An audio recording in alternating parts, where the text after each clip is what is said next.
All right, everyone. This is the moment that I've been waiting for. For people that don't know, I used to make clothes probably 5 years ago. I had a clothing brand called Lost Boys Clothing. At that period of time in life, that was everything that I could have ever wanted. I poured everything into that, and it was an awesome chapter of life. I've always enjoyed designing shit and trying to make my own clothes. And that all came from me being a fat kid and not being able to buy clothes that fit me. Usually brands that have dope ass shit only go up to size XL. And like, what the fuck? I never understood that. So whenever I was younger and all my friends were wearing Altamont shit and, a lot of the skate clothes, all the shit was only up to XL. I haven't worn an XL since probably third grade. I've just been running at 2X for years, decades. So I started making my own clothes years ago, and husky kid friendly. That's my term, so don't fucking steal it. Husky kid friendly. I always made big sizes for people because I know what it's like to be a big dude out there trying to get some cool shit and not being able to get it. So I've been telling you for the last few weeks I got some big news, and I'm the most excited about this. I finally got back the tees and hoodies that I designed. So now tell me what you see. T-shirts and hoodies are officially in and on sale. Hit me up through a DM. Email me at I'll call you right back at Gmail. Just get in touch with me. I don't have a website yet.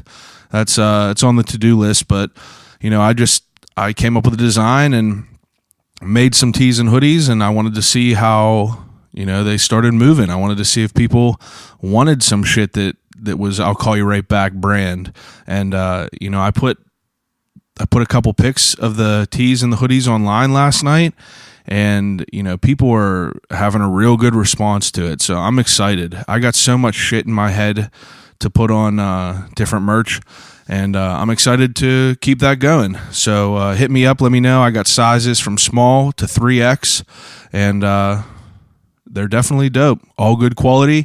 60-40 poly cotton. Polyester cotton blend, next level t-shirts. So, it's good ass quality. It's not no Gildan shit. It's not that cheap ass, snake oil that all these people out there are trying to sell you. But, I'm not waxing people on it either. 25 for a tee, 45 for a hoodie. It's hoodie season, best time of the year. So, get in touch with me about that. I'm very, very excited. Another thing that I wanted to talk about. Me and my wife started watching The Haunting at Hill House. That is now a 10-series, mini-series that's on Netflix, and it is phenomenal. It's a horror series about a haunted house and a family that lived in there, and it is scary as shit.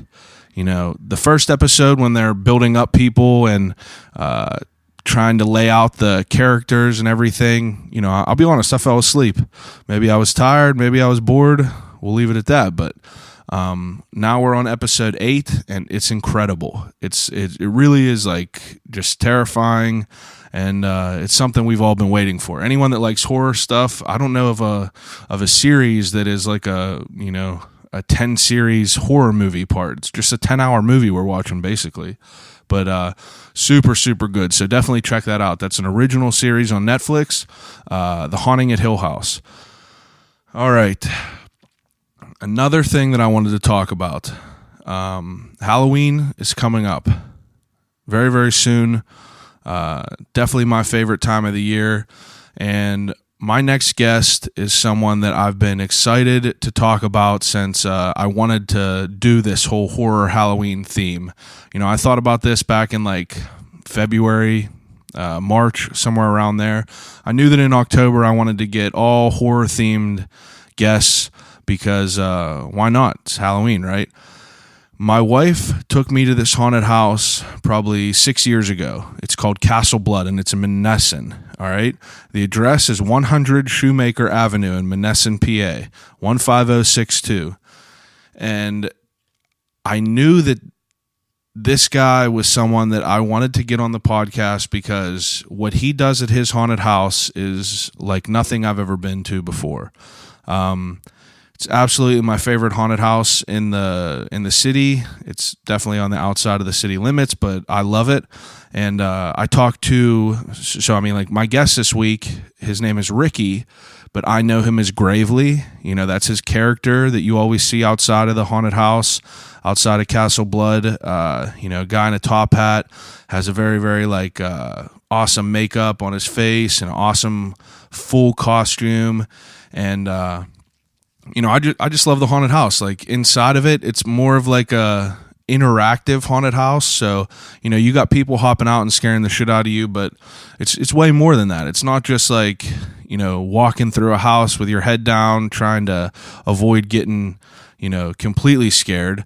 But, you know, there's puzzles in there, there's riddles, there's things that you interact with in there. So it's like it's very refreshing. You know, every other haunted house, you're just going through it. There's people right behind you. There's people right in front of you. So you already know where people are hopping out of. They're so congested in there. People are going in every 20 seconds, it seems like. So you got no privacy really. And the way Castle Blood is ran is perfect. You know, every group is spaced out perfectly. So you're not having everything given away to you. It's just an awesome experience. So my guest this week for episode 41 of I'll Call You Right Back podcast is his name is Ricky Dick, or Gravely MacCabre. So I guess that's weird. There's two people named MacCabre in 2 weeks in a row on this podcast. Didn't really think about that. But yeah, this he's fucking awesome, honestly. I couldn't have been happier with our conversation. I went to Castle Blood Saturday with my wife and our two friends, and you know, I was not disappointed, just like I'm not disappointed any other year. They switch it up every year. They make it fresh. They make it fun. And I dropped my business card there whenever we left.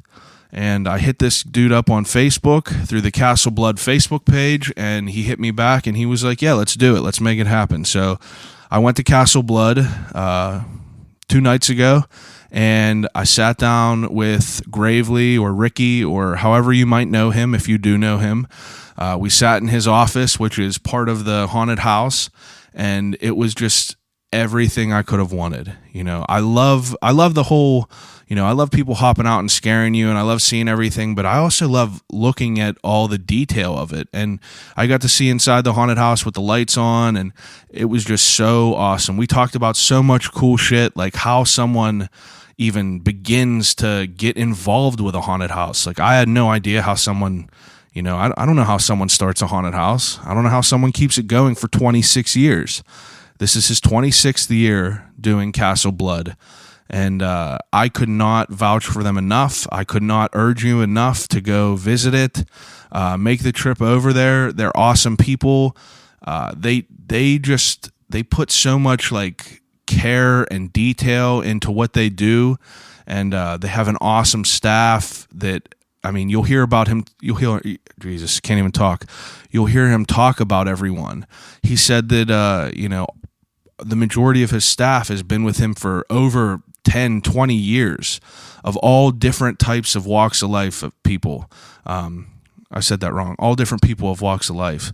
But I just had a great conversation with him. We talk about how you get involved doing this. We talk about, you know, obviously what he loved about Halloween and how he got involved with it, how he got into making costumes and doing things like that. And it was just an incredible episode. So again, please, if you're into haunted houses, go check out this place. It's Castle Blood. It's in Monessen at 100 Shoemaker Avenue. I'm going to put everything in the description below, but it's hands down, it's worth every penny. So without further ado, episode 41 of I'll Call You Right Back podcast with Gravely MacCabre.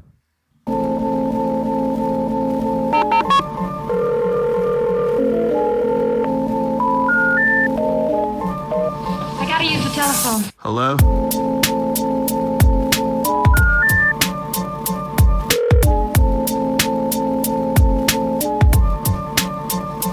Telephone. I'll call you right back. Call you right back. Telephone. I'll call you right back podcast.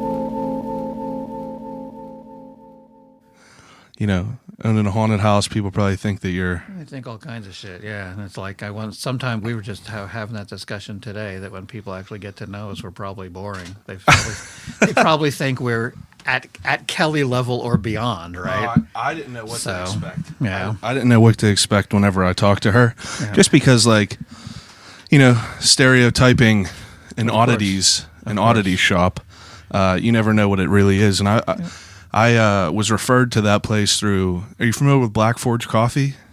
Yes. So I spoke with them, the owners of them, Nick and Ashley, and theirs is right across the street. So I was like, Nick, do you know who owns the Weeping Glass? Like, I'd love to talk to her or whoever owns it. And he was like, yeah, man, my friend Kelly is part owner, and they're doing this incredible event that's coming up. It would be a perfect time to talk to her. So she fit me in last week, and I went up there, and it was so weird that I've done 40 of these. You'll be episode 41, and I've never had any problems with sound whatsoever. But I go into there, and I have all kinds of sound problem. Like, not sound problem with the equipment. It's just like it was eerie. Well, we'll see how it goes in this place tonight. It was the allure of the building, I think, because it was clicking and sounded like some white noise, and my wife was listening back. Like, I came home Thursday night, or I came home the night I recorded, and I was like, Antoinette, like, some weird shit happened. And she was like, what do you mean? And I was like, just listen to this. So we played it back, and we'll usually sit there and listen. Like, she had a bowl of popcorn, and she was so excited because she's so into all this. Like, we are match made in heaven. And she's like, oh my God, like, this is so weird. And it was just, I don't know what it was, but I left it in there. I'm usually pretty critical about the sound. I usually kind of take... Sometimes it might add to it. Exactly. That's why I was like... If you're going to find a Pittsburgh guy that makes surfboards and you happen to have water rushing by. And yeah, you add the ambiance, right? you know? Sure. Sure. Okay, so what's in the cup? What's in the cup? What's in the cup for me tonight is Diet Pepsi. Diet Pepsi, that's your Not go-to? Diet Coke. No, Diet you're Pepsi guy?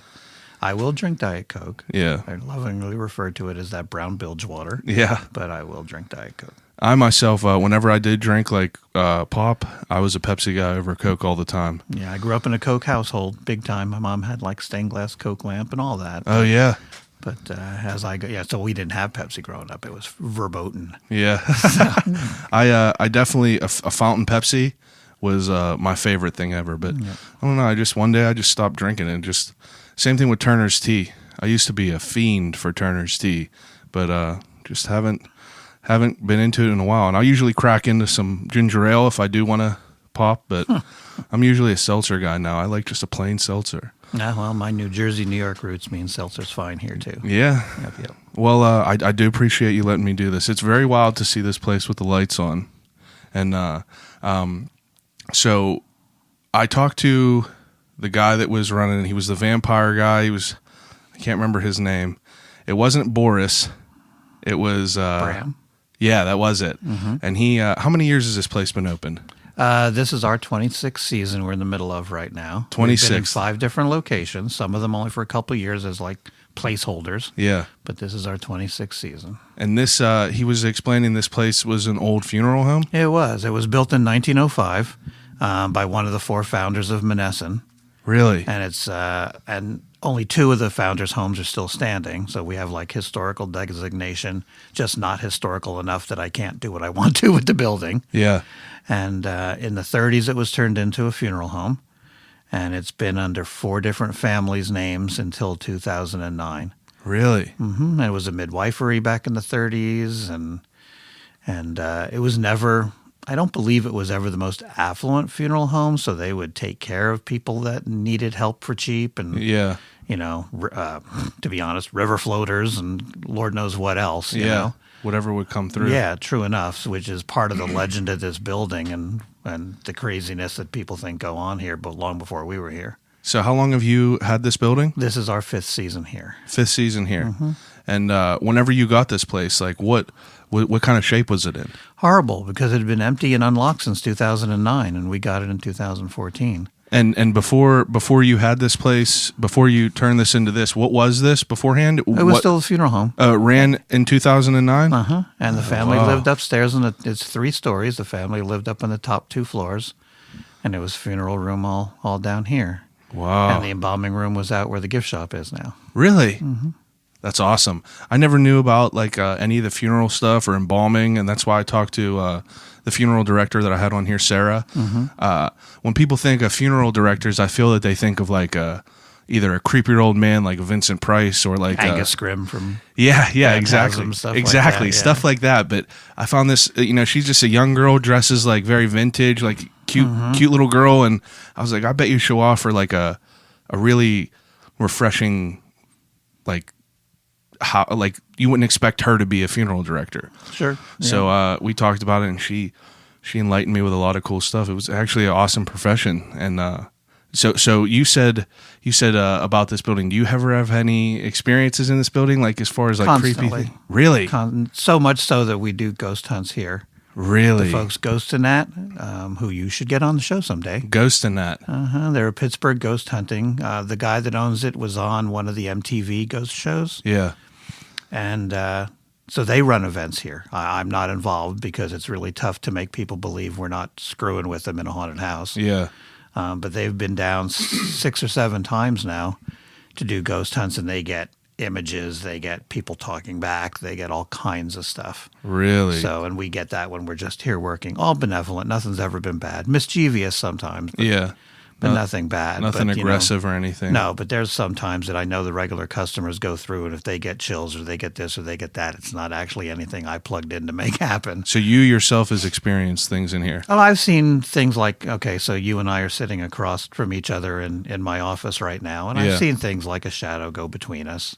Really? Stuff like that, or that I can't, things that are like, it's not like I see Casper floating out of the wall, but apparition, something. There's things that go, yeah, no, I can't really explain that. Yeah. And to be honest, anything that outlandish needs an outlandish explanation. Yeah, for sure. And if you don't have that outlandish explanation, well, then it's still up to interpretation. Absolutely. So, it's not that I'm a skeptic. It's just that if I really, really can't explain it, I just know these things happen in an old house. Yeah, absolutely. Especially something as old as it is. Right. Now, Saturday, whenever me and my wife and my buddy and his wife came here, beforehand, we went to a haunted, ghost hunt dinner at the John Blythe House. Do you know what that is? No, I don't. John Blythe House is in Menneson, and it is an old house that was, just from a long time ago. A family owns it now, and it's supposedly haunted. There's supposedly, they said there's been 40-some instances where there's been some wild shit that's happened in there. Like as they would do renovations, there would be, they would hear things, they would see things. The husband and wife live in there with their kids, but unexplainable things. But we went in there, and they had people in there, paranormal miners. They're like ghost hunting people, mediums, sensitives, I think the terminology was that they used. But I went there, and the wife was a chef, and she cooked this dinner. And as we ate dinner, they talked about all the weird shit that happened in there. And then they had these people come in with the machines and the readers, and we frequented the house, which is this old house that they redid a little bit and tried to see and make some things happen. Nothing happened. It sounded cool. It was a cool experience. Nothing happened though. Yeah, so you never know. Yeah, you never know. And they were saying that like at times there's, sometimes it'll be very active, sometimes it won't be. I would think with more people it wouldn't be as active. But they said the same thing. It was never aggressive or. And I felt like I usually get creeped out. Like paranormal stuff is really what gets to me, just because like, I don't know. Michael Myers isn't going to terrify me as much as if I see shadowy sure. lady. Yeah, you know what I mean? For sure. So I was like, if these people are living in this house, it can't be, it can't be absolutely terrifying for me. So it was kind of like a safe zone, but it was fun. It was fun to do. It was fun to be, to wait to see if something would happen. So it's wild that some things happen in here. So where did you grow up? I grew up in Eatontown, New Jersey. New Jersey. On the Jersey Shore, far enough north to be part of the New York area, but far enough south not to be a jerk. So how do you get into this? Like, what was your childhood like? Were you My into childhood was the ideal, like Kevin Arnold Wonder Years childhood. Really? No lie. My neighborhood looked like that. Trick-or-treating was exactly what you dream about. It was a planned development with the old farmhouse in the middle, and the old lady who'd lived in our town. The family had lived in our town for 300 years, would bring you up on the porch for cider and donuts and Wow. the whole bit. It was idyllic. It really was. I mean, it was Nothing like today where you're right. not It was even allowed to amazing. trick or treat whenever it's dark. I was very fortunate. I mean, very fortunate. It was the 60s and 70s in New Jersey. It was just an amazing time and place to grow up. The Jersey Shore wasn't crazy. Yeah. Sadly, some of it was post-racial strife riots. Oh yeah. So some of the boardwalk stuff was a little but and there was all the great boardwalk haunts and all the amusements on the shore to grow up with. You've always been a fan of it, like Yeah, well, I've always been a fan of costumes and dressing up and Halloween in general. Yeah. So it's always been Halloween and costumes for me, not necessarily haunted house per se. Yeah. I don't think I ever went to a haunt until 77 when I did the Disney Mansion for the first time. Oh yeah. And then right after that, they opened a haunt close to me in Long Branch, New Jersey, which was also called the Haunted Mansion, which was a more traditional, like All of Us kind of haunt, Yeah, that's awesome. Mm-hmm. And like, were you whenever you would dress up for Halloween back then? Were you trying to be scary? Yes and no, depended on what I was into. I was into Yeah. Cub Scouts and Boy Scouts, and that's when my mom taught me yeah? to sew stuff. So, back then, before there was such a term as cultural appropriation, I'd be wearing my little Native American costume. Yeah. Stuff I read an like article that I did all the beadwork on and everything else when I was a kid, and I learned how to do all that stuff. And then, I did all the typical. She would get me parts and get me stuff anytime, like I did I'm going to be a pirate. I'm stealing one of Dad's old suit jackets and ironing the lapels wider and sewing gold ribbon on everything and, that kind of stuff. Yeah, made your own And my way. little sister was in cahoots with me as well all the time, my sister Wendy. That's awesome. Yeah, we were, and my dad was totally into it. My dad, even when I got older, my dad still took the two of us trick-or-treating. That's the best. So my parents they always loved it. Yeah, They my always, mom stayed and answered the door, and my dad took us. And That's the best. It was. Now that I'm an adult, like I live in Ingram. You familiar with that area? So I live right on the main road, and I live with my wife now, and I loved Halloween more than anything whenever I was younger. Trick-or-treating was everything to me. So I was like, I made it adamant decision. I was like, I have to be handing out candy. I wanted to dress up and, be part of kids growing up and that experience. And it sucks that you can't trick or treat. I mean, it's all in the daytime now. It's all only just like a 2-hour window. But I live on this main road where we're the start of all the houses. So we take the brunt of it. We had probably 650 kids. It was like a Halloween parade. Wow. I gave out over 1,000 pieces of candy. That's amazing. It was insane. For an hour, it looked like Night of the Living Dead just Sure. pouring down the road. Wow. But it was an awesome. I mean, like, I love it. I still try to be involved with it as much as I can. I go to haunted houses. I decorate all the time. Once September hits, my Halloween decorations are up. I have to do it. You said you were a Boy Scout. Mm-hmm. Yeah, I did my full 10 years. I was in the Order of the Arrow and an Indian dance team and all that stuff, man. I also was in the Order of the Arrow. Yep. Boy Scouts was probably one of the highlights of my life growing up. Me too. Me too. I think that they get a bad rap. I agree. And no one that I've had on Imagine being here. in it in the 70s. Yeah, like And so being a long-haired weirdo like me and being in it in the 70s. you always had long hair? Yeah. Always. Yeah. Now Much to my father's chagrin. he wasn't into it. He was Clean yeah. cut. Yeah. Yeah. Clean cut Hugh Hefner, Elvis, all that. You know, Oh, yeah? one generation older than me, right? So Yeah, that's yeah, the deal, yeah. Sure. What did your parents do? My dad was a salesman early on in life, and then he actually owned a hobby shop Oh, that's later awesome. in life. And my mom was a school teacher. That's cool. Mm-hmm. Wow. Hobby shop. And they were both very involved in scouts. They were both award winning. My mom got the Silver Fawn Award, which is like the Silver Beaver. And Yeah. my dad, even though he lost his eyesight later in life, still went and got his wood badge, Oh, yeah. all that stuff. Yeah, so the family was definitely into it for a long time. I feel it definitely gets a And bad as far rap. as costuming and my leadership skills and performance skills and just getting on and getting things done, I probably owe it all to being in Scouts for 10 years. Yeah. Yeah, we were luckily my troop was super active. We would be out, you know, if not every weekend, it was every other weekend. We would be camping, and my uncle was the scoutmaster, so I got to be involved with it even younger. So I think I started whenever I was 8 instead of I didn't do Cub Scouts, but Boy Scouts I got involved with, and that entire 10 years, 12 years that I was in there, I loved it.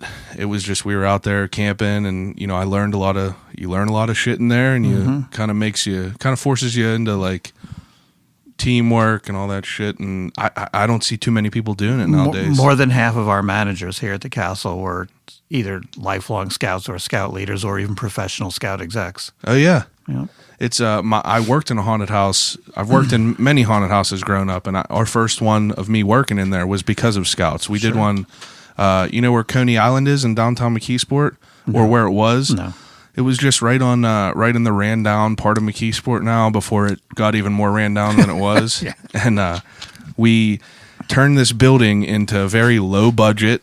You know, just filled it with young scouts and just tried to scare the shit out of people as much as we can with the little bit of money that we had. And my brother was always into like doing makeup and shit like that. So I kind of wanted to be that person and do everyone's bloody makeup and everything.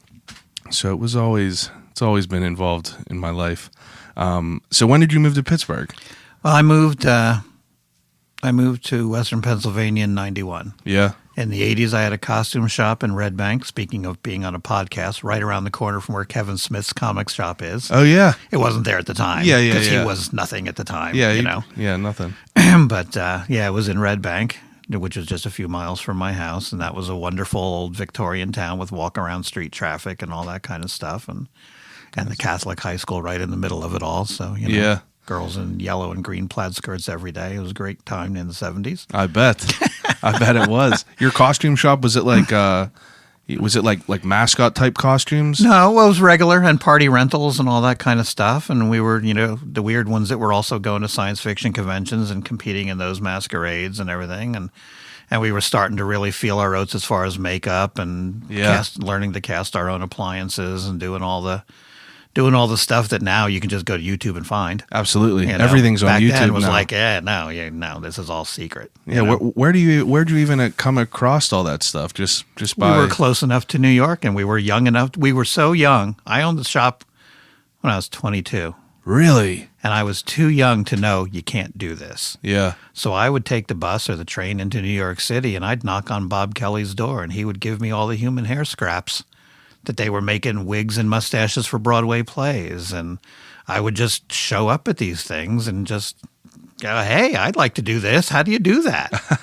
That's You know? awesome. Yeah, we all did that. And we, making little movies and just learning it all, figuring it all out. Yeah, it was just along the way. Yep. Oh, horrible stories we did to each other with trying to learn how to do the makeup.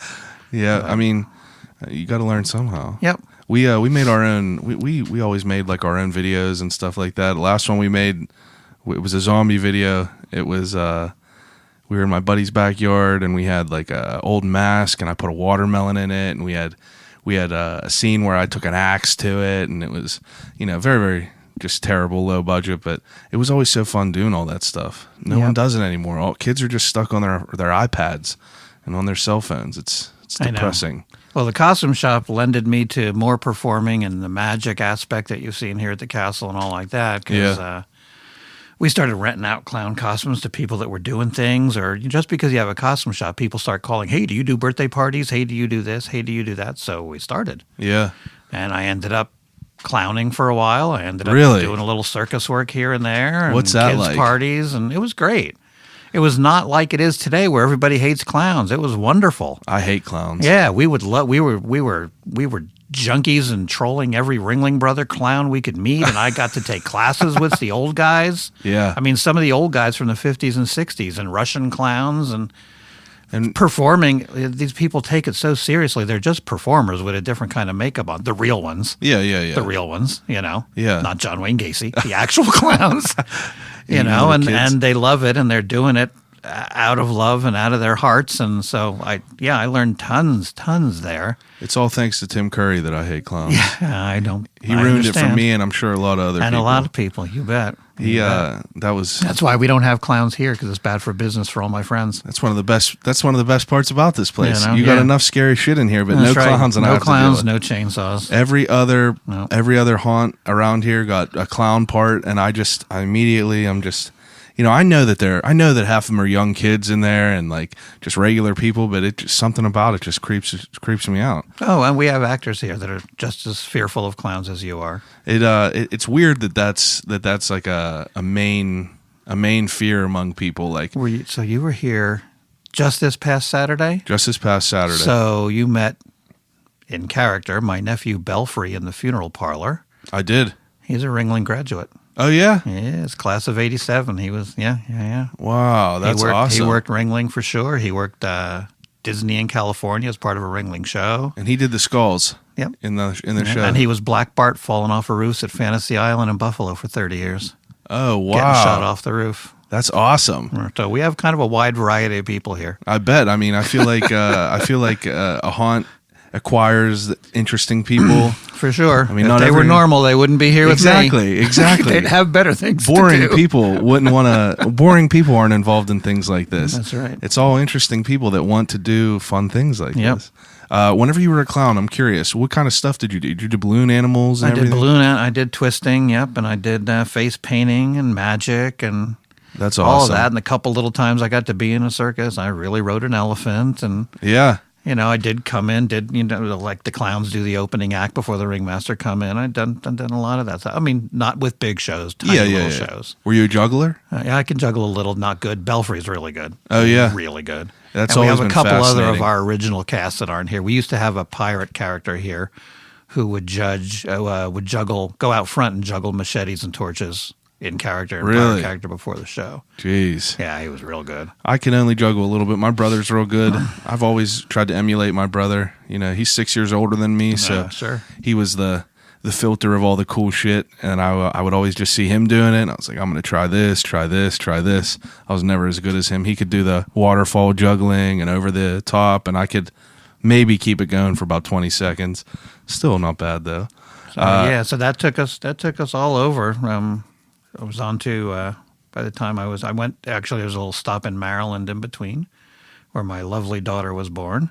Yeah. And then I moved out here after a divorce, and it was like, well, we're on the road so much. This is a really cheaper place to live than right outside of D.C. Oh, I bet. So that's what really brought us out here. A friend of ours who Taliesin, just passed away. Oh, yeah. Was the clown prop guy in the country. Yeah. Like if you've seen the big crazy rubber props, I think like hammers and the big 45s in the Batman and Robin movie when Robin's in the circus, he made all those. Oh, really? Stuff like that. He was just a genius with foam rubber and making props. And we had a layover one time and stayed over in Bellsville with him and said, oh my God, look at these cheap houses. And that was it. That's Yeah. why we were here. Now you're here. Yeah. So how did you get involved doing a haunted house? So We were costumers still and makeup artists still and prop builders still. So whatever latest project we were working on, we would decorate the front of the house and open the door for Halloween. Yeah. And we'd be dressed crazy and whatever. And, the last year in 92, before Castle Blood, we were pirates. And we did a big plank out of the top window of the house, and we covered the house in like burned out sails and masts, and we had a big treasure chest that they could just dive in with chocolate coins. And, Wow. we did all this kind of stuff. We had all the tombstones, and this was 92, so we had tombstones of all the pirates that were about to declare free agency and leave, so they were dead to us, so they were all the tombstones. That's funny. And, Yeah. So the next year we were working on vampire costumes for a masquerade competition. And we were like, well, of course we're going to wear them for trick-or-treating. Yeah. And we had plans for 94 to be something else. Oh, yeah. You were planning ahead. Yeah. That's awesome. And it's like, but 93, it was like, it caught on and went crazy. And it's like, okay. And, just because we were vampires, a friend of ours we had a clown sign outside the house for the business. Yeah. And a friend of ours made flags that covered it that said Castle Blood. He's like, well, if you're vampires and you're in a big castle, it's Castle Blood. That's what I was going to ask where the name came from. It came from, the castle part came from a trick-or-treat kid when we were pirates, because there was a little hill going up to our house, just small off the road, right? Yeah. But then there was a big porch and then 2 stories and then the attic as well. So this little kid dressed as Batman is leaving with his dad going, Dad, I really like this castle. Because it must have looked huge. Yeah. Right? He's looking up from a 5-year-old. Absolutely. So I'm like, hey, we're a castle. That's cool. And then we were doing vampires. And we're like, okay, well, I mean, we were just trick or treat. We don't really need a name for the business. There was no business. Yeah, there was no business. nothing. So the originally, like the pirates and everything was just out of your regular house. Yeah, and the first years of the castle were as well. Yeah. Yeah. So, Wow. Yep. In 93 and 4, we were just trick or treat. In 95, it had grown so much already that we were charging admission and doing our whole damn property. So people were coming by word of mouth. They heard that like it was. There was a big only deal. 500 people in town, and we were giving out 500 or 600 candy thingies on trick or treating. Wow. So Yeah, I mean that's usually the thing. Like if there's any places, I lived in, so I grew up by Sarah High School. There was one house. There was a couple houses up on the top next to Sarah that kind of went over the top. Always had dummies, animatronics back then, and this was like probably whenever I was 5 or 6, so like 96. Mm-hmm. And I mean that was people would always gravitate towards that. And Bellsville is a wonderful trick or treat town. Yeah, because it's one main drag, and the houses are right by the road, and the houses are close together. It got to the point where we were bringing so many people that we would buy wholesale cases of candy and sneak them up to the borough secretary, and she'd dish them out to all the elderly people that lived along the street. Yeah. Because they weren't used to that kind of crowd, and they'd run out of candy after a half an hour and turn their lights off, and I don't want them getting egged or anything. Yeah. So we would just kind of quietly, I can say it now because it's 20 years ago. Yeah. We would quietly just kind of augment that so there was never any problems with the town people there, That is awesome. That really is. So whenever you started, this started to become monetized and everything like that, what was like the manifestation to like grow this? Just like however it kept going, you just started acquiring things? That was exactly it. It was the public has taken us where we've gone. Yeah. To be honest. And the more response we get, the bigger we got. And then we started acquiring locals to be – the first cast members were all from out of town. Yeah. They would come in for a weekend giant Halloween party at my house basically and hand out trick-or-treat candy. Really? But since they were costumers and magicians and clowns, they wouldn't just hand a kid a piece of candy. They had to produce Put on a show, right? yeah. So that kind of turned us right from day one. That's awesome. So there was always a little bit of business with getting your candy, and you'd have to go through and do this or do that. And we were the cool house on the block. You got a freaking goodie bag full of candy at the end when you were done. You know? So, after you go through everything. Yeah. That's awesome. And it first started with just the front half of our property, and then it grew into the yard, and then it grew into the outbuildings, and then we started buying yard barns and scattering them around the property and, all of that. So just acquiring things and making it bigger to accommodate these big crowds. Yep. And the theater stuff and magician-y stuff and all like that just made it so we could disguise what we were doing. Yeah. And if you looked at it in the daytime when it was in the yard, you'd go, oh, really? But then it gets dark and the lights turn on and it was just magic. Yeah, it looked awesome. Everything in here. So you guys originally, did you start with like a big budget to do this? Yeah, no budget. It was just making things happen. Budget. The only reason we look so beautiful now is 26 years of acquiring stuff. Yeah. I look back, I'm like, I'm such a hoarder. There's still stuff we have from way back then. Yeah. There's stuff that's been in 4 different haunts and 12 different scenes and now repaint it, rework it, and put it somewhere else, Oh, that's a good point. Just redo it. Yeah. Now, acquiring things like what type of places would you go just to find things? Would you go to was there swap meets or? Well, early on we found the big trade show, the Halloween trade show. And even though we didn't have a costume shop anymore, we still managed to get ourselves in there. Yeah. It was just like and a it was the vendor show. beginning of the real Halloween boom of the 90s where all of a sudden cool stuff was in stores. Yeah. So we got hooked into that and started learning about some of the animated props and doing all that stuff. And then we also right away worried that we didn't want to look like it all came from Kmart and Spencer's. And, Yeah. Spencer's was still big instead of Spirit, right? That's what me. Stuff. That's so. what me and Kelly or MacCabre were talking about. Like, Yeah. back whenever Spencer's was actually like, whenever Halloween came around, it turned into like a Halloween store almost. Yeah. It was they had- Spencer's owns Spirit. Oh, It's do they? the same company. Oh, I didn't know that. Yeah. So they started not having the Spencer's be as cool when they started having the separate Spirit stores. That makes sense. Yeah. Yeah, because I remember going in there and like it was always my parents for Halloween. Me and my brother would go and we'd buy a mask and a cape, and that was just like that was the best time ever. And we going to would go pick the out day your after stuff. Halloween. Once we kind of had our theme set that it was going to be a vampire-owned haunt. Yeah. And then the next year we did the characters that ended up being like my character Gravely. Yeah. So we had that second tier of almost Addams Family-ish characters. Yeah. We knew what our theme was going to be, and it was decided early on if we can stick to one theme, it'll always help us find stuff and buy stuff because we'll be a little streamlined and a lot more focused. That makes sense. Kind of have like a baseline of what so you're that gonna when get. we would see something on sale after Halloween, we would know what fits us and what doesn't. And there are times that we would buy a bunch of things after Halloween and actually let it sit for a couple of years, hoping people would forget where we got it from. Oh, that's a good And idea. then, as much as my cast builds and helps and does everything, they're just like, why do everything you buy we have to paint black and start over again? I go, because I don't like the way they painted it in China. That's why. We're Yeah, going to you make it gotta make it special, your and we're own. going to detail it, and we're going to add little skulls to the corners, and That's awesome. so that's kind of how we do it. And then we would if we buy a cool mask and we want to make a figure, well, we'll make the costume ourselves. Yeah. So it's not a bag costume, that kind of stuff. So you yourself, you just enjoy doing a lot of this stuff, making the things. Yeah, and I mean, between creating. all of it in my life, I haven't had a normal job since the early 80s. What was your normal job? I won't say this one was a normal one because at the end of the 80s, I worked part-time for a friend's body shop, but that was really so I could learn to paint. I was Yeah. willing to do some office stuff for him in exchange for, I'm going to work here for a year as an apprentice so I can learn how to sculpt and paint and do Yeah. all that stuff. But before I had the costume shop, I worked at a stained glass studio. Really? Yeah, in Asbury Park, New Jersey. Did you enjoy that? Yeah, I loved it. It was great. I bet that would be It interesting. was great. It was wonderful people I worked with. They were all friends, and I had a little business on the side. We did big lamps like all the ones you see at Chili's and all like that. Oh, That was yeah, what we yeah, did. yeah. We cranked out like 40 of those 400-piece lamps a week.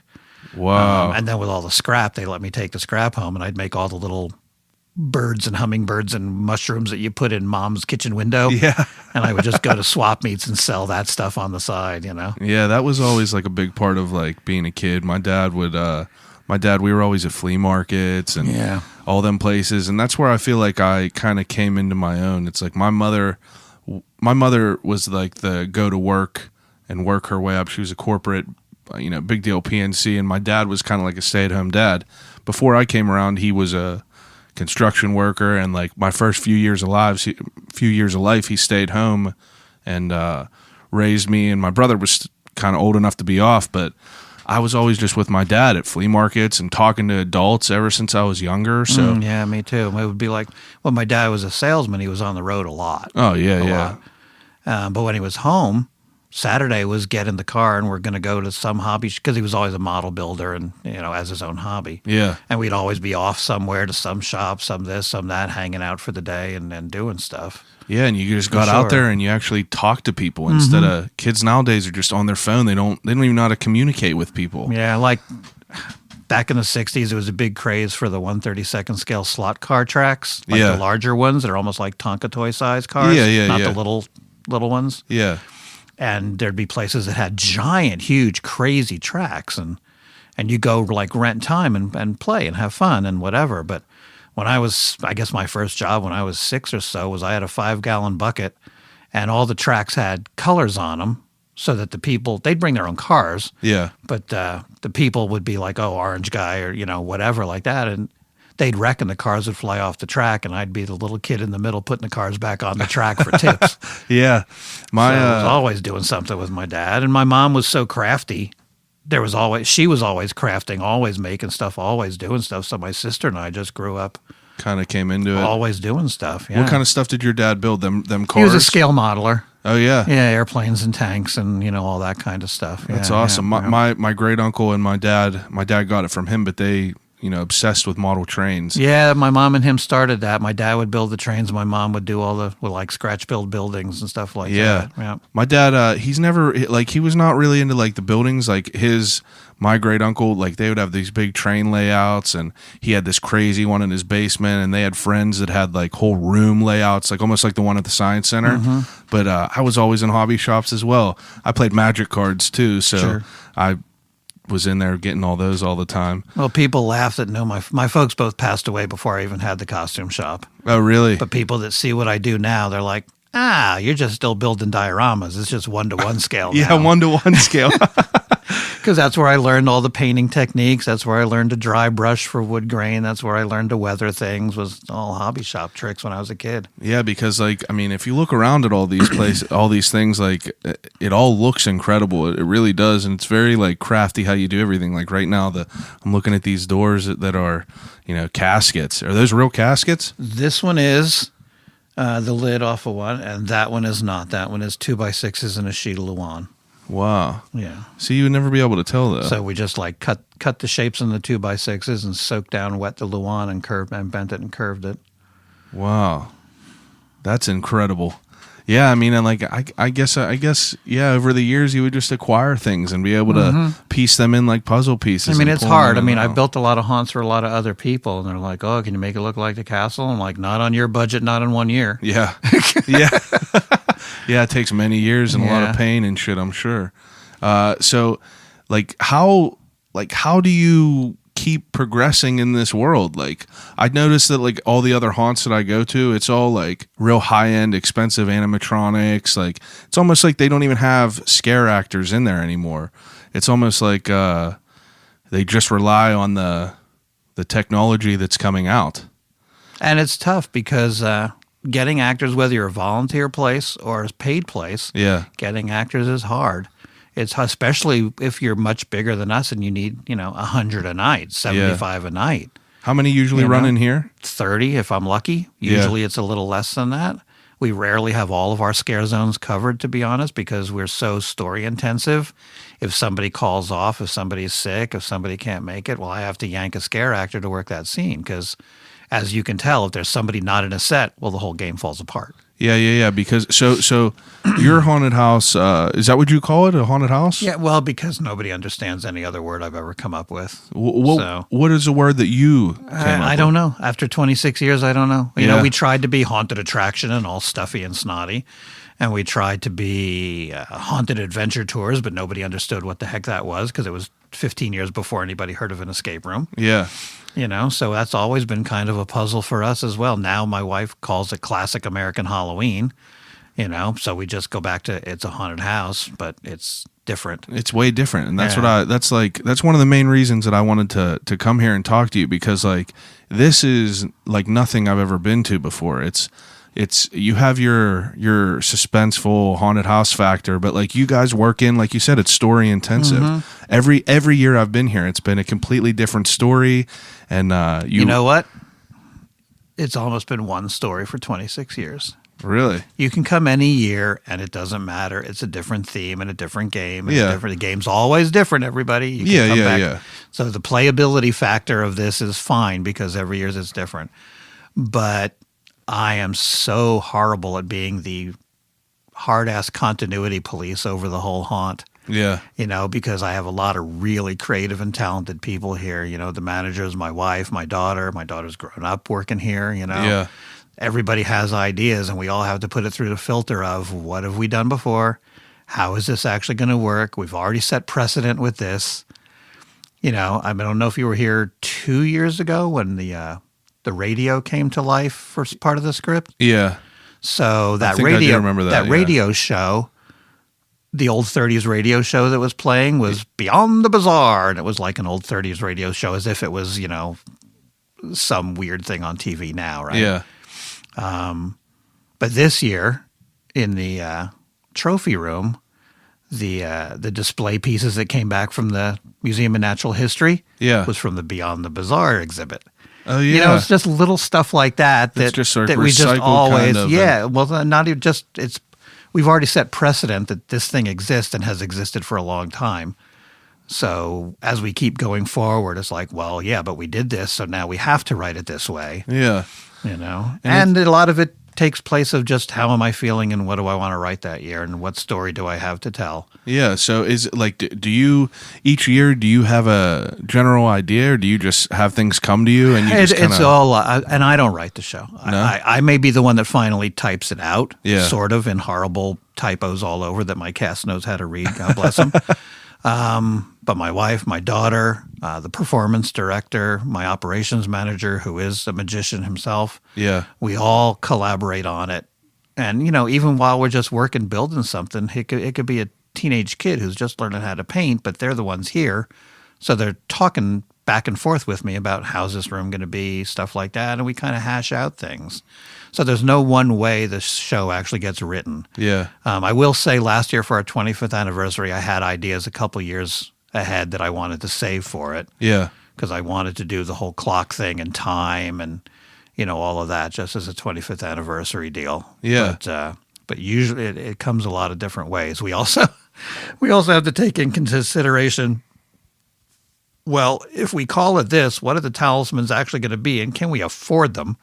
Yeah. You know, that Yeah, kind that of makes stuff. So sense. there's all these different Tetris pieces that go together in it. It's a lot of people think it's the Ricky show or the Gravely show. And But it's everyone. yeah, I may be out there being Mickey Mouse signing autographs, but no, it's the whole cast does just so much. It's ridiculous how much they all do. I bet. And I bet you have had, like, so a lot of the workers that are here have been with you for multiple years, I'm If sure. they were all here wearing their castle jackets, you'd see a whole lot of 20-year patches on them. Really? You would. You sure would. That really is awesome because like I was saying, like it's just different. Like you mentioned talisman, so you make it interactive for the guest rather than just walking in and rather than just walking through and people keeping their head down and not wanting to be too scared. But like it's almost like it has a taste of an escape room in it. You got to find Sure. things. You got to do puzzles And for all these years, my industry has told me I'm an idiot for doing that, and now they're all trying to build escape rooms to make money. yeah, Yeah. I bet. Yeah, we used to be called the big gay theatrical haunt, Oh yeah, and not necessarily in loving terms, yeah. Everyone, you know, stuff like that. And oh, what's wrong with you? And oh, why are you doing this? And oh, don't you need this animation? And oh, you need more air cannons. And you know, what the hell? Why do you have so many lights on? I go, because we work really hard and we want them to see the stuff.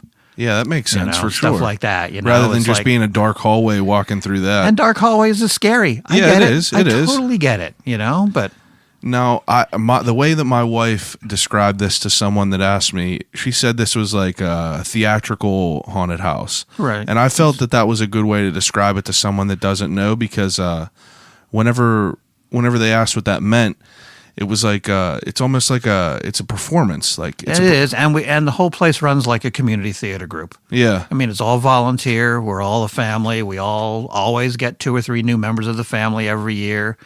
You know, we've been together so long now. We're growing old together. We're losing people, but we Yeah. have second generation actors coming up. Yeah, they're coming You know, in and stuff like that. moving in. Yeah, you know, it's like, well, the actor if you were here Saturday, so the farewell room where you got all your fangs. Yeah. That actress is 15, and she's been with us since she was 3 because her father is my operations manager, Really? and her mom was in the trophy room, Lady Di.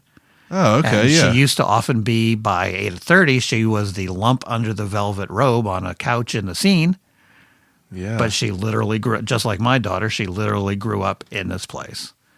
Wow, that's awesome. So, yeah. My wife's favorite thing that she had this year was the spider lady. That's crazy. Yeah, it's super crazy because like you know it's just the creativity that's Well, we were involved with gifted it. that by one of our cast members who did it for, again, going back to our roots, she did it for a masquerade competition out in Milwaukee for Costume Con, which is like a big international internet costume Yeah. thingy, right? It's not about like, you know, dressing up like Sailor Moon and having 50 of your Yeah, friends yeah, dress yeah, yeah. alike. It's a little more. And hey, my wife runs Anime North. It's 30,000 cosplay kids. I love the cosplay kids. Don't worry about that. Yeah. But Costume Con is like the art for the sake of the art. Yeah. And one cast member, Bethany, did this spider for her thing. It was supposed to be Lolth from a Dungeons and Dragons character that I know nothing about because I don't play D&D. No. Nobody believes me, but I don't. I don't play Magic the Gathering either. Nobody Never did? Nobody never believes heard that either, but I never have.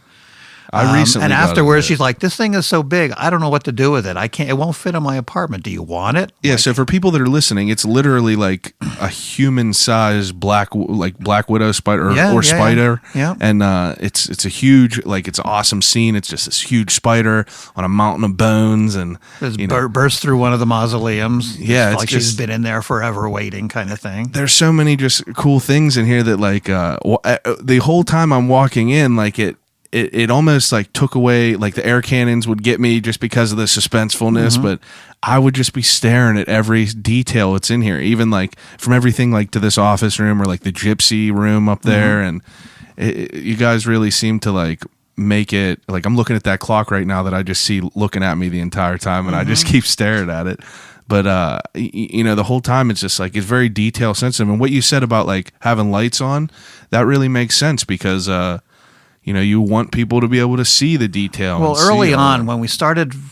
when we started doing routines in each set, Yeah.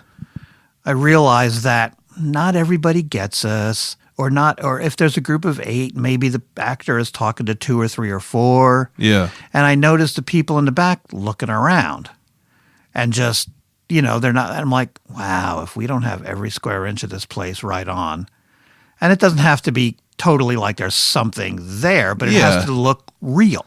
Yeah. Yeah. And Yeah. if it doesn't look real, every square inch of it, these people are in the scenes long enough that they're just going to go, they're going to be taken out of the experience. They're going to be taken out of like, oh, this is somebody's barn. Oh, this is That makes sense for sure. Like if it's know. not all covered as an actual room rather Yeah. than just being like, Well, and the idea is everybody lives here. yeah. So that's also a reason. Well, why isn't it more run down? Why don't you have more weathering? Well, because we're proud of our house. Yeah. There are areas that are pretty nasty and beat up, like the spider area, like all the stuff outside. Yeah. The old cemetery, the graveyard where the spider is, Crowhaven and the witches. Yeah. They look like they should, but the inside is It sort of looks nice. like a house. Yeah. Yeah. It's almost like a creepy cozy. Yeah. And so side question, it just popped into my head. My wife wanted to know that hearse. Do you drive? Is that a daily driver for you? The silver one that's outside now is my wife's brand new one. Oh yeah. Yep. And mine is a older, beat up, hard white Buick that's back at the house right now. Now how Yep. long? They are everyday drives. Yeah. How long have you been driving a hearse? I got my first one when we were still clowning because the first one was yellow with polka dotted roof and the license plate said, "You'll die laughing."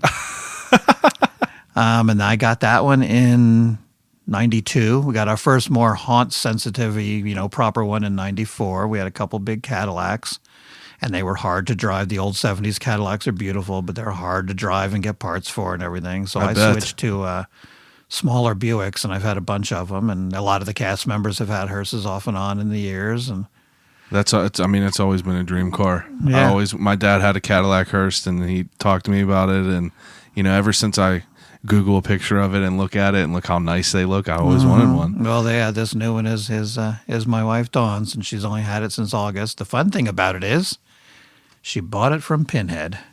Really? She bought it from the actor who plays Pinhead. Holy shit! Yep, so that was fun. Now I sat for 3 hours in AAA with him, with Doug Bradley, Pinhead. Yeah, Doug Bradley and I and my wife and Doug's girlfriend, I think they're married wife, sat for hours in AAA doing paperwork on it. It was so surreal. And there were people that knew me from Castle Blood coming up and talking to me and like, oh, we just love it. Oh, this and that. And I'm like, I'm not going to out Doug, but Yeah, you're it's really a sitting next shame to that they don't know who is sitting next to me. horror legend. Now, your wife is involved. Like she Oh, big loves time. Absolutely. I Yeah. met her because of Halloween. You bet. Yeah, she is. She's Canadian. I mean, she immigrated to be here. it. Yeah. What's so- your home look like? Is it Halloween themed? Yes, all the time. Yep. She has a much more 50s, 60s fun, Yeah. oldie-timey Halloween, like actual Halloween, not haunted. Yeah. So there's so my guest room is full of my Disney Mansion and Nightmare Before Christmas collection and is painted like the castle is inside, that kind of stuff. That's awesome. And our living room kind of looks like the parlor here with the burgundy and the paneling.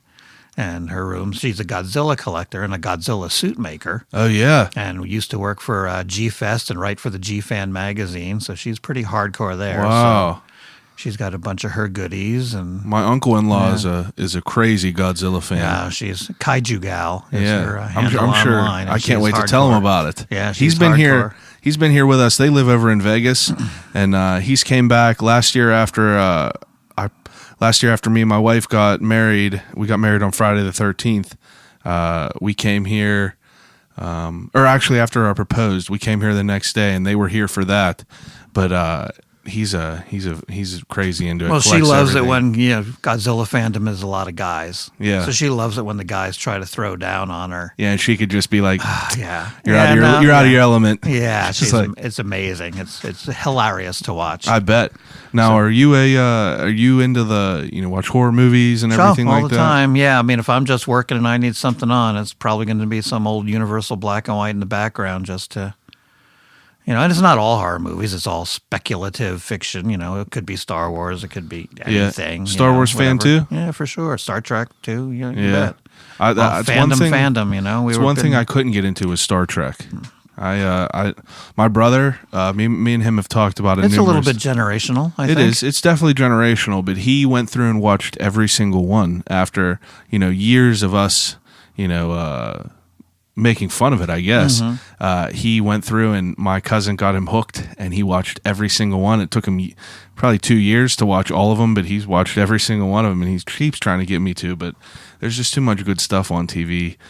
Too many new things that are coming out. Sure, true Me and my enough. wife are watching the Haunting at Hill House right Oh, how now. is that on Netflix? How It- is that? That's a November thing for us. We're a little busy right now. It honestly, it's unreal. We saw it on there, and I was like, let's see how this will be. And I looked it up on IMDb, and it had 100% on Rotten Tomatoes. Wow, nice. And if you know anything about Rotten Tomatoes, it's like that doesn't come No, not often. easy. No, And no. I was like, we'll see how this is. Like, it has to be pretty decent. And the first episode is the build up and talking about how everything is, but we're on episode like 8 out of 10, and it's fantastic and Yeah, it's that's scary cool. as hell. I'm glad something like that is on with no Stranger Things this year. Yeah. Are you a Waiting fan of forever for Stranger Things? Waiting forever for the last Game of Thrones. So That's another this thing one that I haven't sounds like gotten into yet.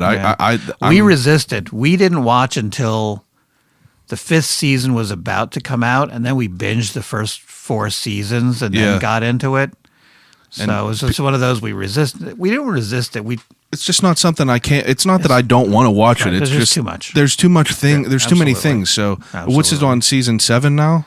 And it's season 7 for the last season, I guess. Yeah. So I was like, you know what? Screw it. I'll just wait until it's done, Yeah. so I could just rip through it all the way. I agree. There's nothing Well, worse. We than, waited and watched 4 years in a row, and then bled right into the 5th season. Yeah. And then we're killing ourselves waiting for the 6th season. I bet everyone I know that watches it says it's the best show ever. Yeah, yeah. We were like, oh, everybody likes it, so it must actually suck, right? Yeah. No, not at all. It was really, really cool. Everyone says it's well done and everything. That's what I did for Breaking Bad. I waited until it was all the way done, and then I just binged through that. But the house, the Haunting at Hill House is really, really Yeah, good. I'm looking forward to that. I see, once something comes on Netflix, you see everyone on their Instagrams and everything posting it, and I just see everyone watching it now, and I'm pumped that it's they have all these like, I guess mini series TV shows now, like just like Stranger Things, but a scary one. I can't think of one that's like that holds up to being scary. That's cool. Stranger Things is incredible though. I love the 80s feel of it all. I've always been like Yeah. a sucker for the, I like the group of kids that are out there. 8mm, 8mm, the movie. Super 8. Super 8. There you Super go. 8. Super 8. Yeah, they're filming an 8mm. right. You ever see the Monster Squad? Yeah, sure. So Sure, sure. that's my favorite movie. Wolfman got nards, buddy. That's my favorite. I have a whole leg tattoo of it. It's my favorite of all time. And I've, Nice. the Goonies and all that shit. Like I always just loved kids and Yeah, like gearing Chris, up and my everything. operations manager. I keep talking about Chris. He loves Monster Squad. He's all about that. And It's a slept-on movie. Not too many people know about it. yeah, and the original Fright Night. Yeah, yeah. Thing. That's actually my favorite vampire movie. Is Fright Night. Really? Yeah, I was going to ask you that. I'll even go. I'll. If you say who's your favorite Dracula, that's one thing. But what's your favorite vampire movie? I'm going to stick with Fright Night. Who's your favorite Dracula? It's Bella. Yeah? For sure. Yeah. Got to be right. But you know what? I would rather have Peter Cushing as Van Helsing. Okay. So I'd like to mix up. I'd like to pick and choose an all-star team of all the different versions of Dracula, Yeah, for sure. This is the kind of stuff we talk about when we're painting 1,000 rocks in 100-degree weather in July. Oh, I bet you have to. Rock walls just to keep ourselves Is that whenever you sane. start all this production? Yeah, all the time, yeah. It used to start in May because so much of it was outside. We had to wait for the weather to break once and for all. Yeah. But now it's kind of, because we do shows all year round, it's kind of all year round. So you do. I know you have a St. Patrick's Day show. Mm-hmm. Do you have a Valentine's Day one? We used to, but we always had to cancel one day because of weather. And my doctor said, "You can't get frostbite for a third time, dude."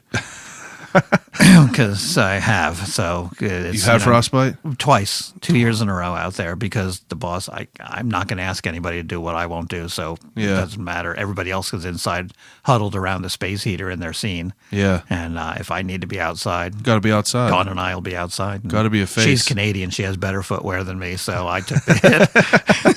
She was out there just as cold as me, but her feet were okay. Now, like, what's the backstory of the different holidays? Like, because we were outside so long, once we moved indoors, all the creatures here could finally decorate.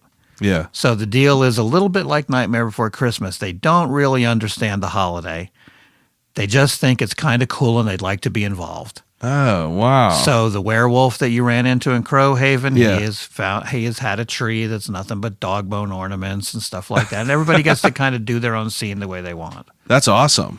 I'm excited. 2 years to come ago, to that. Hexabart for Christmas got a bunch of skeletons and got them all, invited all her skeleton friends and put them all in New Year's party hats. And she had a disco ball out in Crowhaven, so the witches were just discoing out for the night. So we had the whole Christmas tour, and at the end it was New Year's, that kind of thing. And that's awesome. I have Professor Scry. In the lab, the trees are all decorated with test tubes full of glitter, that kind of thing. So everybody gets to kind of decorate the way they like. Give their own input on it, their own feel of it. Yeah. So it's very bizarre. I'm excited for the Christmas. Cryptmas. Spooky little Cryptmas. Yeah, no scares because we do them so kids can come because it's the holidays, right? Yeah.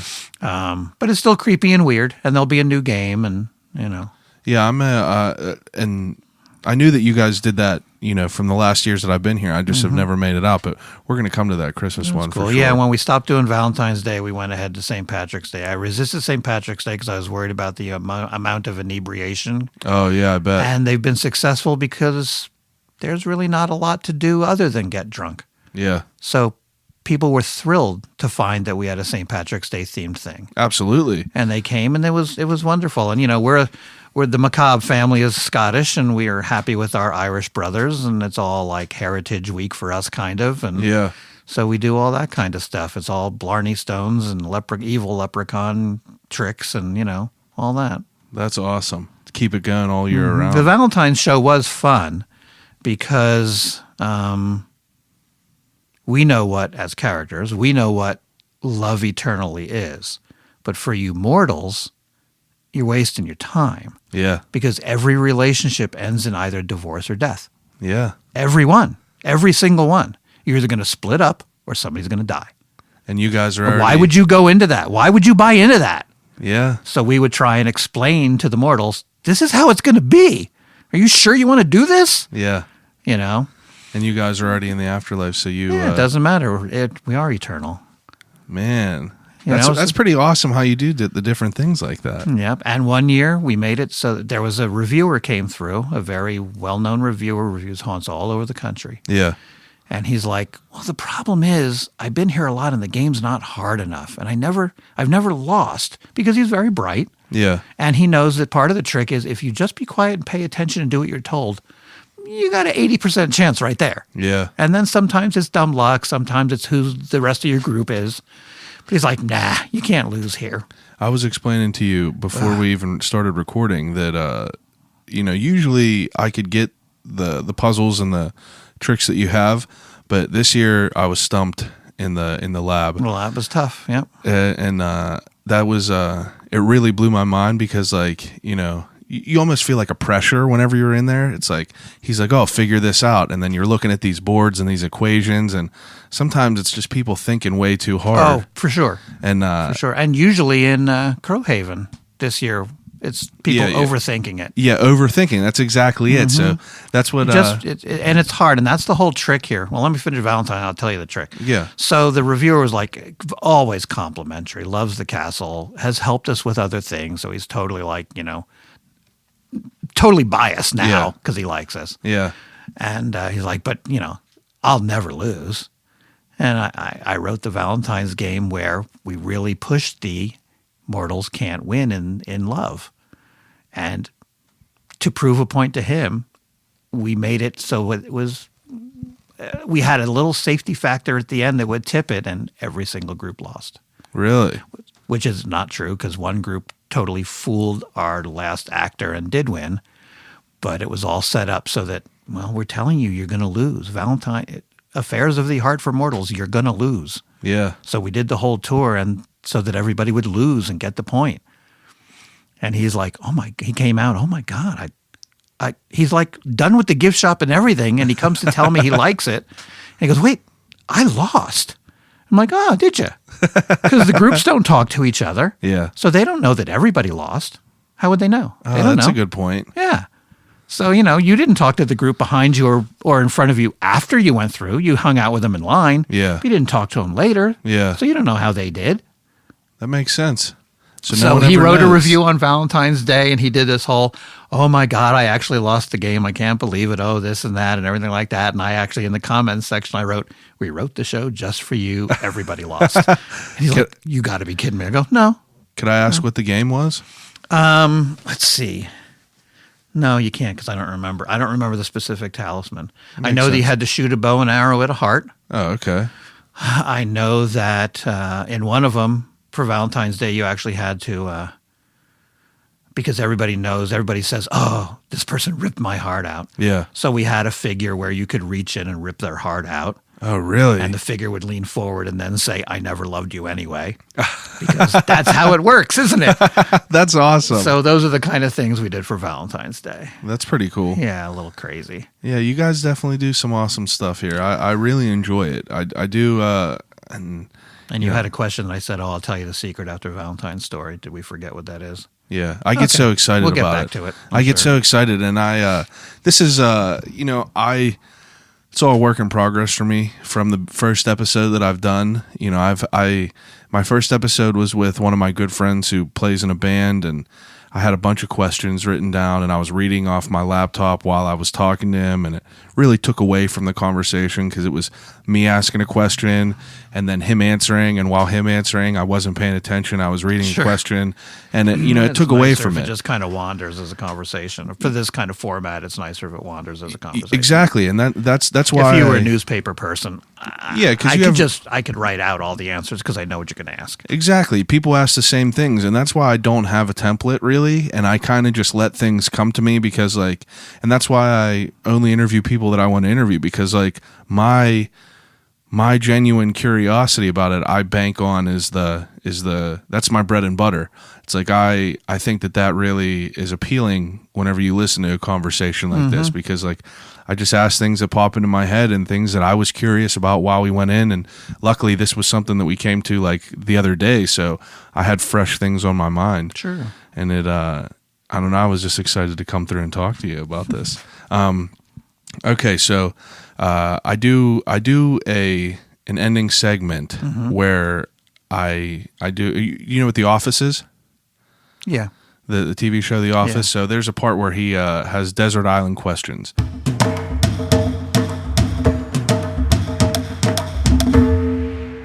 Desert island questions. They get locked out of the building, and I give people 3 categories, and I give people 3 choices for each category to take with them on a desert island to watch, read, and listen to over and over and over again. So I'd like to play that with you. if we Sure, could. absolutely. Okay, so whenever I say watching things, you could pick 3 things you can pick whole anthologies of movies, whole TV series, anything like that, of any time, any platform. So you have 3 choices to take with you to watch over and over and over again. I would take the little Universal monster package. Yeah, of all of them, Swamp Monster, Dracula. Yeah, Dracula, Frankenstein, Wolfman, Yeah, Mummy, Wolfman, Creature. Yeah. Creature, yeah, Creature. Sure. So if that's one, that's fine. I would take the Harry Potter series as two. Oh yeah, I'm I a big would. Harry Potter fan. Yeah, as much as I loved Lord of the Rings and all that kind of stuff, as I have to admit, this is rough. I almost like Harry Potter even more than Star Wars. Yeah. Yeah, almost. It's pretty close. I don't think Star Wars might be my third one. Otherwise, I want a DVD collection of all my New York Yankee World Series games. Big baseball guy. Big baseball guy, which is hurts in my seasonal depression because baseball season ends just as haunt season is ending, and Yeah. all gets cold and nasty and all that stuff, and it's like, yeah, Got to shake it all out and get it That's going right. for this new That's one. right. Ramp up. Yep. I'm sure you like. So this is pretty much a everyday thing for you. Yeah, during, it is, much haunt. to everybody's chagrin. It is. I mean, Yeah. I still like to do other costuming things. Yeah. Like I was joking about the Sailor Moons the other day. They're wonderful to me because I came up with an Admiral Moon Oh yeah. costume as if it was Sailor Moon's grandpa, and actually put that together and wore it to a the Anime North convention that my wife helps run in Toronto. It's 30,000 kids. So what is that exactly? It is a cosplay convention. It's just like a Comic-Con or anything else like Yeah. that. It's just very open. It's much more Japanese cultural centered. Okay. But as far as the costuming, they allow anything, including original designs. Oh, okay. So the masquerade is wonderful. They ask me to MC the masquerade usually. That's and even awesome. though it's a Japanese anime convention, I MC as Gravely, and all that these been- kids relate to me as Gravely now after all these years. And that's what. Whenever I messaged you, I was like, "Am I speaking with Gravely?" Because Yeah. I obviously didn't know your real name. Yeah, no problem. And that's been your character from the beginning. No, I was Alexander, the founding vampire, in the picture on the mantelpiece. That's me Okay. in '93, back when I was skinny enough to fit in that costume. Yeah. And then the next year, when we wanted to do something different, we did these Addams Family-ish characters. Yeah. So I started Gravely in '94. So this is my 25th year performing as Gravely. Wow. Congratulations. That's awesome. Congratulations, or what the hell, dude? Yeah. No, I think that's that's always something that I remembered. Like I remember that name just because. I mean, your character is pretty. I mean, noticeable. Like you're pretty notable. You know, top hat and everything. And I love all the full costumes. Like even the Boris and Bram and yeah. How long has he been working here? Bram is 23 years. Really? And Boris, this is his 5th year. He gets his first little memento for 5 year. He gets a 5-year pin. That's awesome. Yeah, he came through as a customer for years and years, and then he had his birthday party here as an adult. Really? And he paid for the upcharge of us doing his makeup and putting him in costume for the birthday party, and he hasn't left since. Wow. And he was also a lifelong Boy Scout. Oh yeah.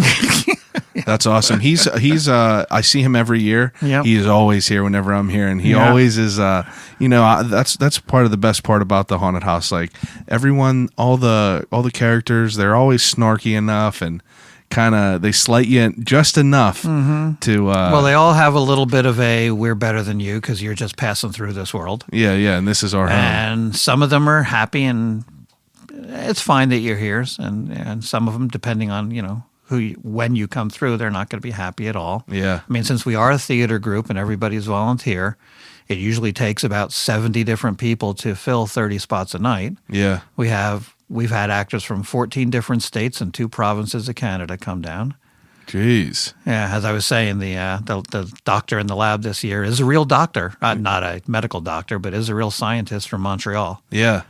and him and his wife planned their vacation around. Yeah, we're going to definitely go. That was husband and wife, both of them characters in there. not in the lab. She Okay. when you were here Saturday. Yeah, Saturday. No, his wife was in the dining room bringing you into the lab. Oh, okay. Yeah. That's awesome. Yep. That's pretty cool that everyone's just like involved with it. Oh yeah, and my wife's family comes. My sister and her husband come up from Florida. My daughter lives in Delaware. She's here multiple weekends. My granddaughters work now.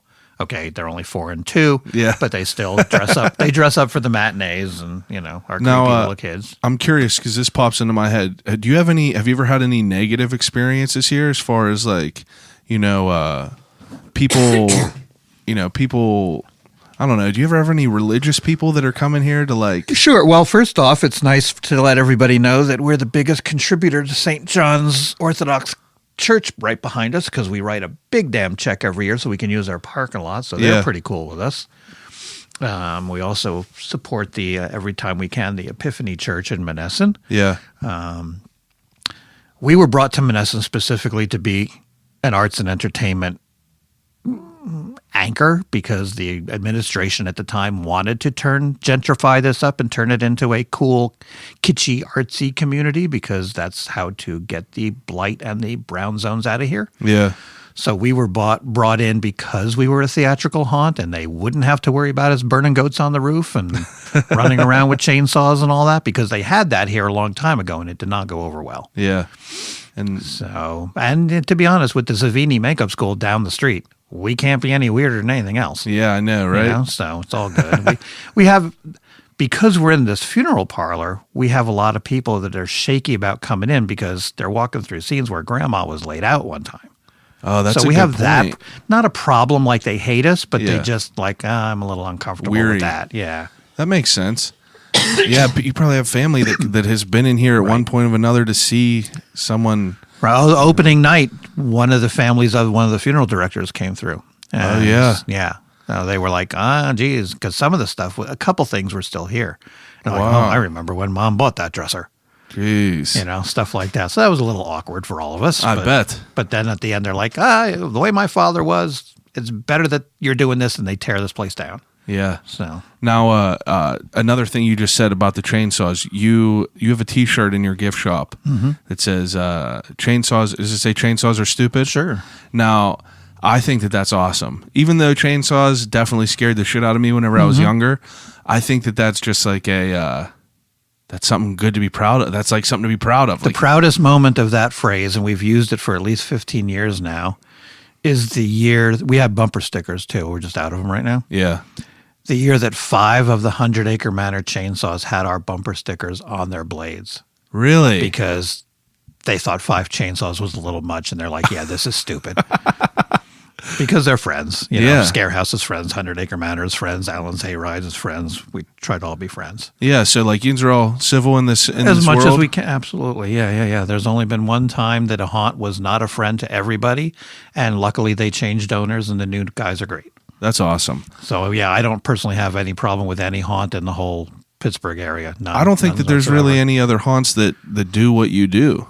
Oh, true enough. And they all come. They support us. If you come at Christmas, you'll probably see you won't know it, but you'll see a bunch of haunters in line coming because they won't be open. Yeah. And they want to come see what we do. You know, I have haunters that come to our kid show matinees because, well, they're not open in the afternoon, so they can come see the Halloween show. It's just, and for a haunter, they don't care if the lights are on or not. They know what it's probably all about. Yeah, they know what it's about. Yeah, That's so- why, like, me looking around this place with the lights on is like, I love it. I've always, in high school, I worked for something called Interact, where you go and volunteer places. Oh yeah, sure, I know what that is. And we worked at 100 Acres Manor, and I love it. I love being involved with this and being scaring people. And I've been a scare actor at Scarehouse years ago when they needed help because Scott is a friend. yeah, And Yeah. he's come down and done video for me because he used to work for Channel 11. So he's done stuff for us too. He actually has one of these red jackets with his cast name on it.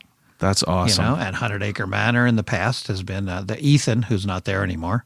Their artistic director for years. Is a good friend.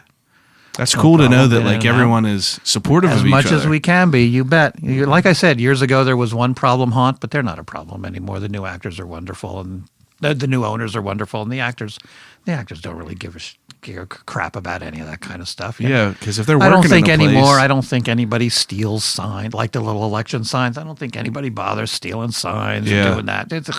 if people were working doesn't at matter. places, I feel like they want to share the love of it all. Yeah, and we swap tickets with each other. Like we work some with Allen's Hayride. Yeah.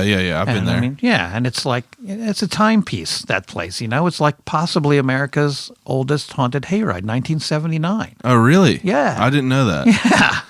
Now, So it's like it's definitely frozen in time in some ways, but it's a hell of a good time. yeah, it's definitely And good. if they all come to see us on the day they're not open, and we all go to see them, and if they call me and say, hey, I got some VIPs coming into town, can you just hook them up? We're like, absolutely. Yeah, absolutely. That's know? cool that everyone's cool with each other. We try to be. We all go to Harrisburg to the safety seminars together for all the non-fun haunt stuff we all have to do. So we all know each other. I mean, sadly, in this day and age, we all did. I didn't go, but all some of my other managers went up to Scary Harry's up in Indiana, where the state police came in and gave us all active shooter training. Oh, really? Because Have you seen that movie, Houses October Built? I don't want to talk about how. Oh, Houses October Built.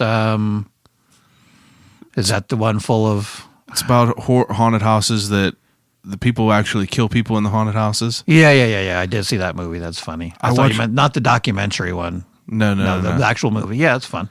Yeah, it's all good. So active shooter training, like that's something that you guys had. Well, we have to. I mean, the whole world has to, right? That's true. Librarians have to go to that stuff. I didn't even Why think wouldn't about we that. Do that I didn't think about that. And everything for a haunt, and I don't want to give it away until unless some of your listeners are serial killers. People. But how we deal with things in a haunt is different than how you would deal with it in a school, and different than how you would deal with it at a mall. It's totally different. Yeah, that makes sense. So yeah, that's just how it is. But things that those are all the kind of things that we band together as haunts in the region and take care of. Yeah, and exchange information and help each other with. Yeah. Now, this might be something different, and I'm curious to know. Can you tell me your favorite haunt that's not Castle Blood?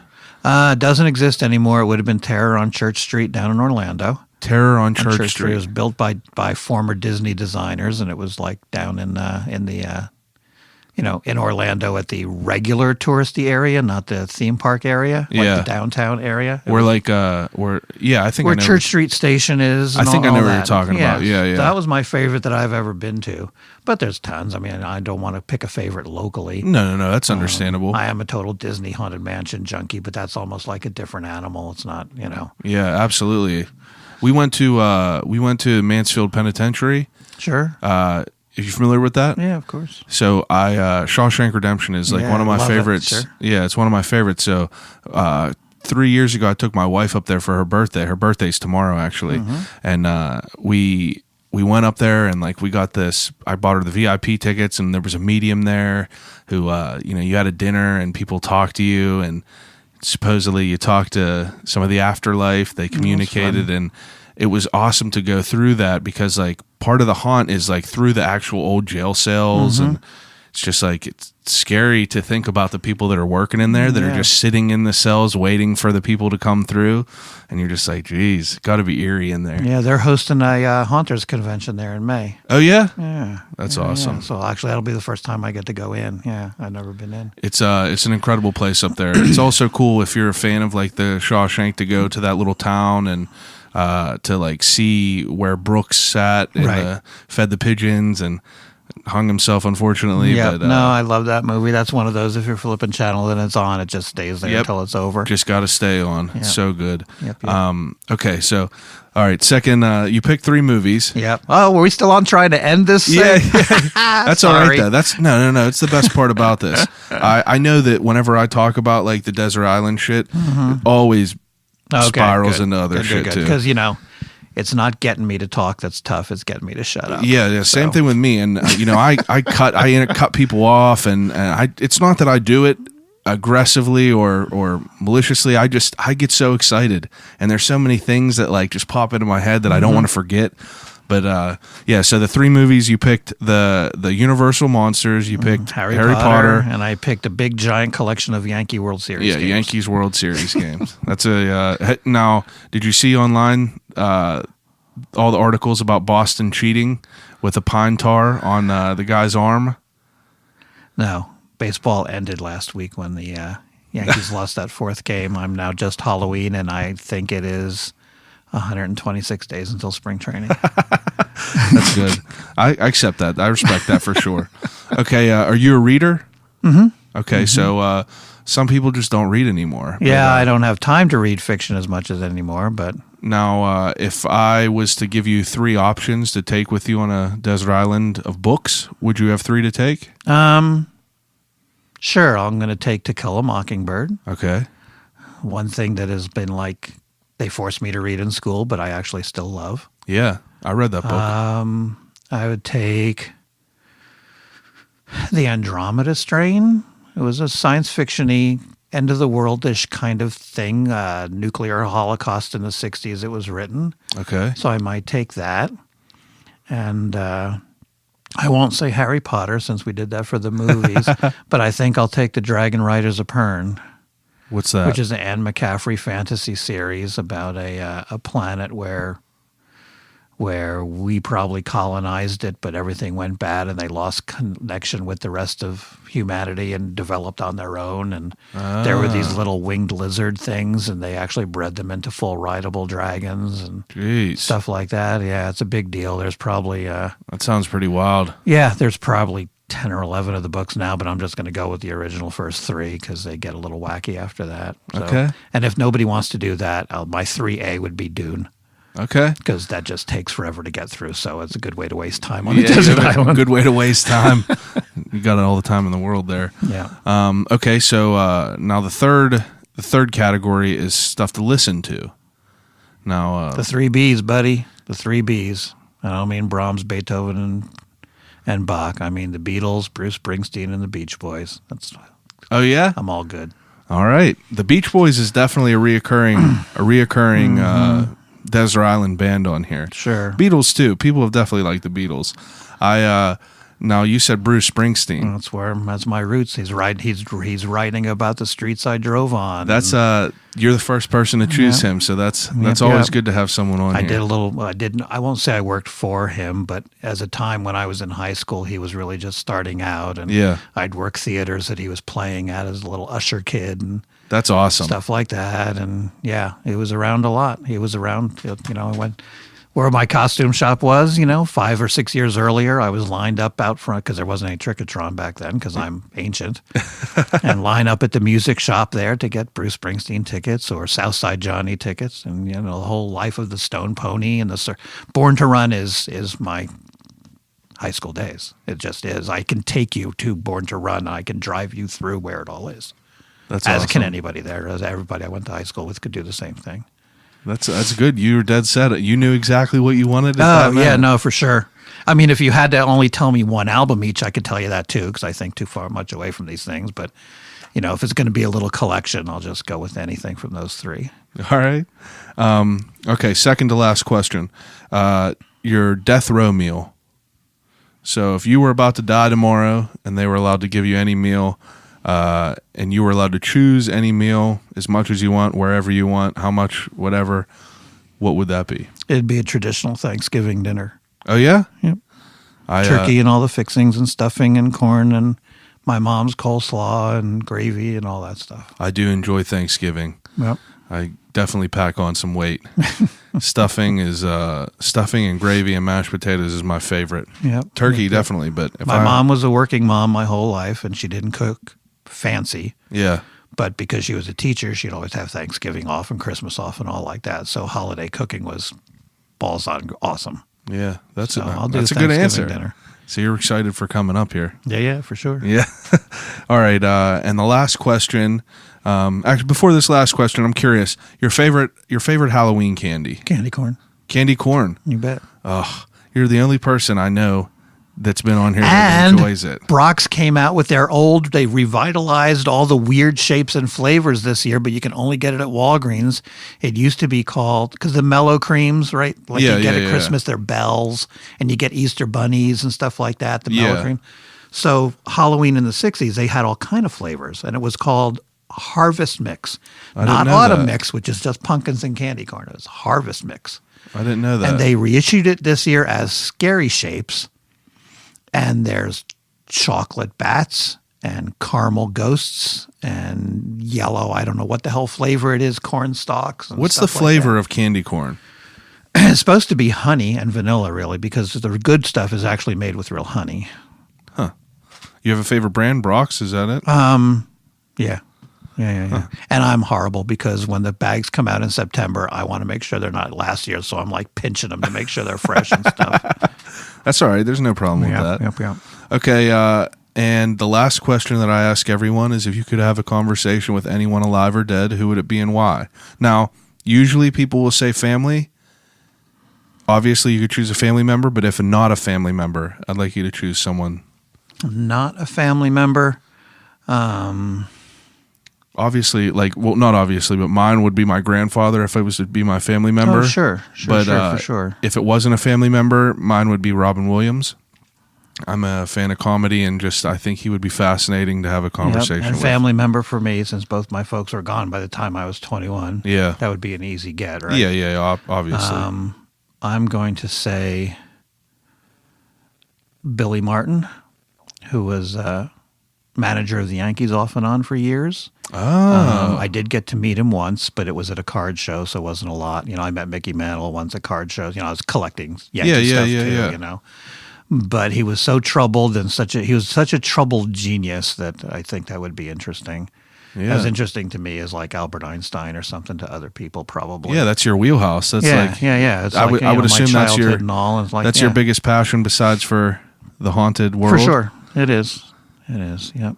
Well, that's an awesome answer. I do appreciate you very much for taking the time to talk to me. Well, it's been a pleasure. Yeah, it's like I've been here for years, and I've always been I've always seen you in character, and I've always been kind of curious about how the sausage gets made back here.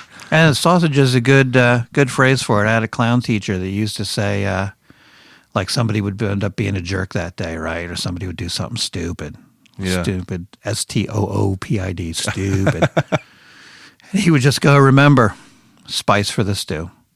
We love the stew. It takes all the spices. Yeah. If it's not for all the parts, it's not going to be the same. Yeah. So that's exactly saying how the sausage gets made. That makes sense. That's kind of how it is here. That makes sense.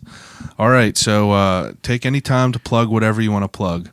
Obviously, you got Castle Blood here. Oh, that's nice. castleblood.com. Yeah. Is the actual website. And then on the sidebar there is a little feed from our Facebook thing, so you can always get the latest on the website.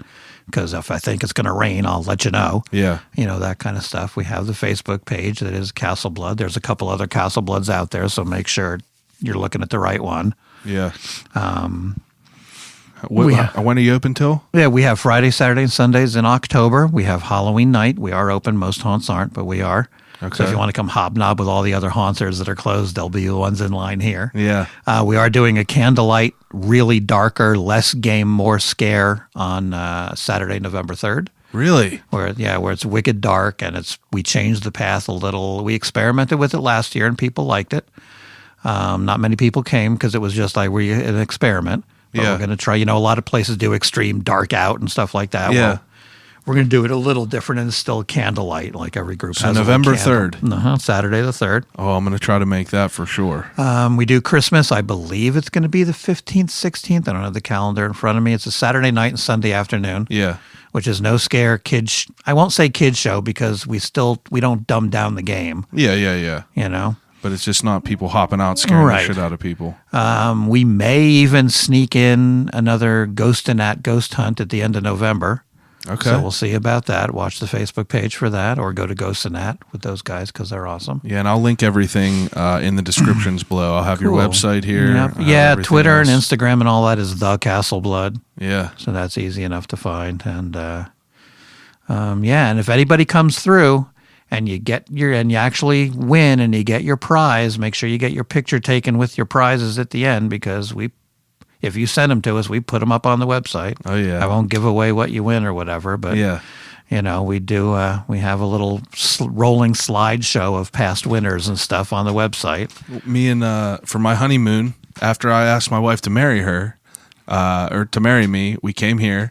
On our honeymoon, we went to Salem, and that is why That's hilarious. I have this. Please take a picture of that and send it to me. I will absolutely do that. That is absolutely the reason why. We have many tattoos that are reminiscent of the castle. Like you probably can't see it in the dark. This one up here, which is the CB logo, because we're serious about our cast members. Because if you wrong us and have to leave, we want it back. Yeah, that's this is the place. Me myself, I love all different haunted houses, but this is honestly my favorite one in the city. If you even consider it that, it's just for anyone listening, this is absolutely a breath of fresh air, and it's not anything like you would expect, and it's just a very, very awesome experience. Every time I've been here, I've never been disappointed. And we kind of like to think of it as it's Halloween the way you wish you remembered it. Exactly. You know what I mean? It's like, no, there wasn't a place like this in the 70s or 80s, but it's all classic Halloween, you know? Classic Halloween is a perfect way to describe it. It took my Canadian wife to come up with the classic American Halloween tagline for us. And that's the best way that you could even describe this thing. So if you guys are looking for a place to go, check out, this is my seal of approval. I come every year. I'll keep coming until the doors stay open. I do appreciate you taking the time out. Yeah, it's not a problem at all. It's actually a restful evening in October that I don't get many of. Yeah, and I know that your spare time is few and far between. I'm sure, especially in October. But this was awesome for me. Any of the listeners, follow me on social media at I'll Call You Right Back on Instagram, at ICYRB Podcast on Twitter. I'll Call You Right Back on Facebook, YouTube, anywhere.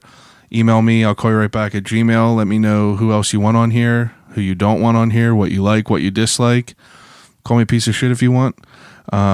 Give me some feedback. Take some time and please review the podcast. Give me some feedback on it. It helps people get exposed to what I'm trying to do. Thanks again, and I'll call you right back.